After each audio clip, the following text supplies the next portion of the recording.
My mother forced me to play hide and seek every night at 9. One night, it wasn't a game. My mother always made me play hide and seek with her. It was just her and me, and we played at 9. Each time, without failure, she told me to ignore her during the game. She told me that she would purposefully try to trick me, but, if you really wanted to trick somebody, why tell them anything? We played in the park. I thought this was normal. I knew other families didn't do this, but at the same time, I thought there was nothing wrong with us doing it. I liked the park after all. During the night, the air was so fresh, and it was silent, and the trees seemed larger than usual. She counted down from 100, giving me ample time to run away. My general competitiveness always made me run away and as far away as I could. I'd find some space behind many trees, and I'd lie down. The park was large, but somehow my mother would always manage to walk past me at least 3 times in those 20 minutes. I'd always hear her speaking as she walked past me. "Come out, Clara. Clara, please come out. I'm sick of this stupid game, Clara. It's cold and I just want to go home." I ignored her. When we first started with the games, I'd been foolish enough to leave my hiding spot. My mother's face immediately turned into fury. She'd walk up and grab me tightly by the shoulder as she scolded me relentlessly. "I told you not to listen to me, didn't I?" She would drag me back to the car and ignore me until the next day when we played. I didn't know why she did it. After I'd stopped listening to her during the 20 minutes of game time, it would no longer trick me. I knew she was lying, and it simply seemed like a waste of breath and energy to keep calling out for me. She got angry when she found me too.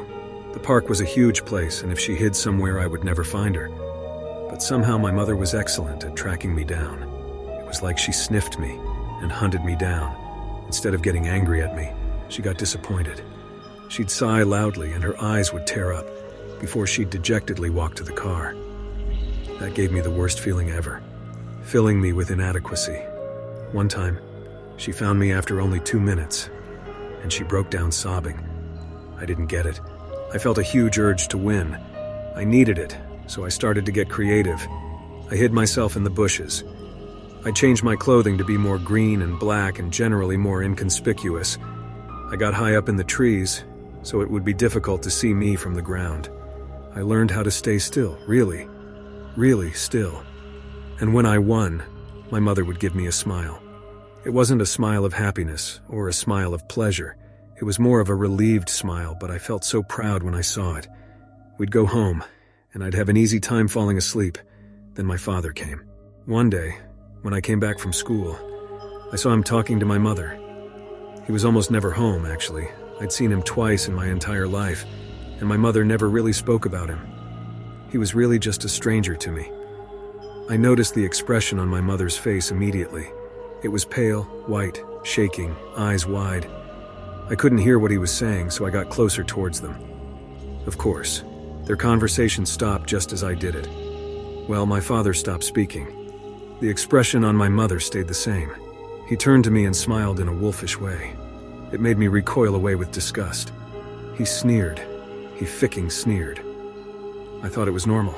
That was how my classmates acted after all. But later that same day, when my father was off in the toilet, my mother got close to me and whispered, "Don't come out, not even after 20 minutes." My father got really energetic right before bedtime. I thought we'd skip the whole hide and seek thing.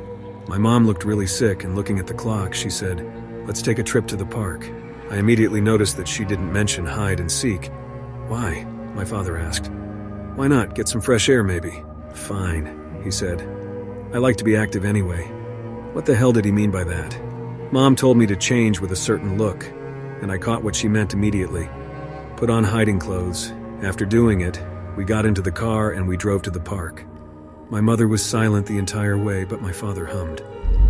We walked together in the park for a while, my dad mumbling about work. I don't remember much of it. Honestly, it didn't sound like any job I'd ever heard. Then, suddenly my mother pointed at a tree in the distance. I noticed that it was the same tree she'd found me hiding behind the last time she'd caught me. These trees get so old, then they die. It's a shame they're stuck in place, unable to get away from the virus. She was saying, "Get away and hide."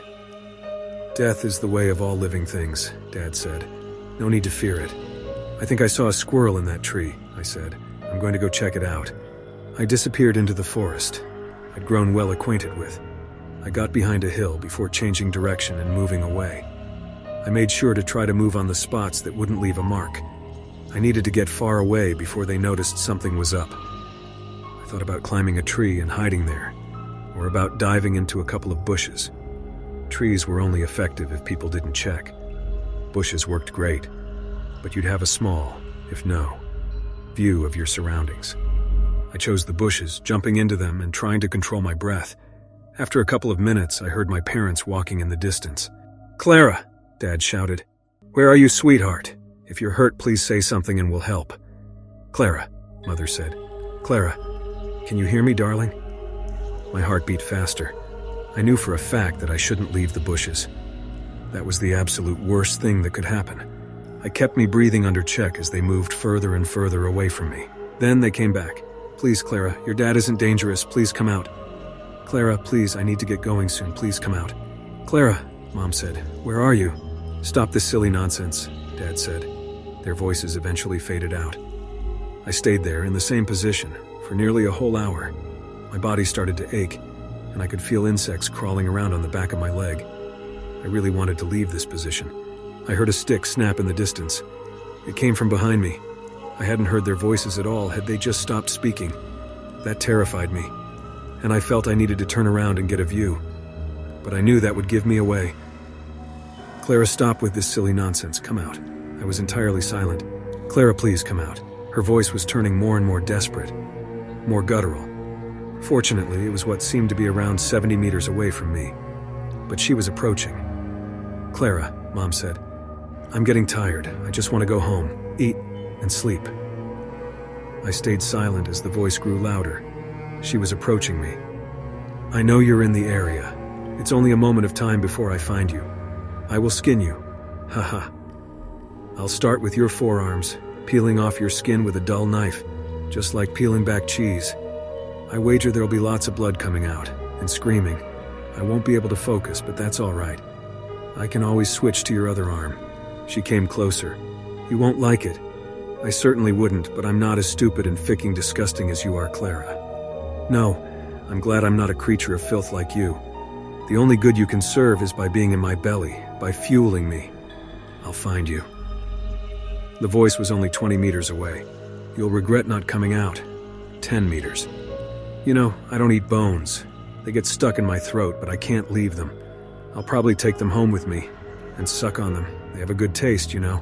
It'll be perfect." 2 meters, she giggled. Did she find me? Oh no. I debated whether I should stay still and hope for the best, or if I should look back. My fear was killing me, and it had to know. But I knew looking would make noise. No, I had to stay still. "I know where you are," she said. "No, Fick." But then she began walking away from my spot. "I'll suck on your eyeballs before swallowing them. They're better whole, and they're always wet and squishy so they go down the throat easily. If not, there's always blood. Oh, a mouthful of warm blood. Is there a better feeling?" I stayed still for that entire night, even after I was certain that they'd gone away. It was only when the sun was above me, and I could hear other children, that I stood up. One child jumped back and shrieked. He must have gotten properly terrified. Then I made my way back home. Dad wasn't there, but Mom was. She hugged me.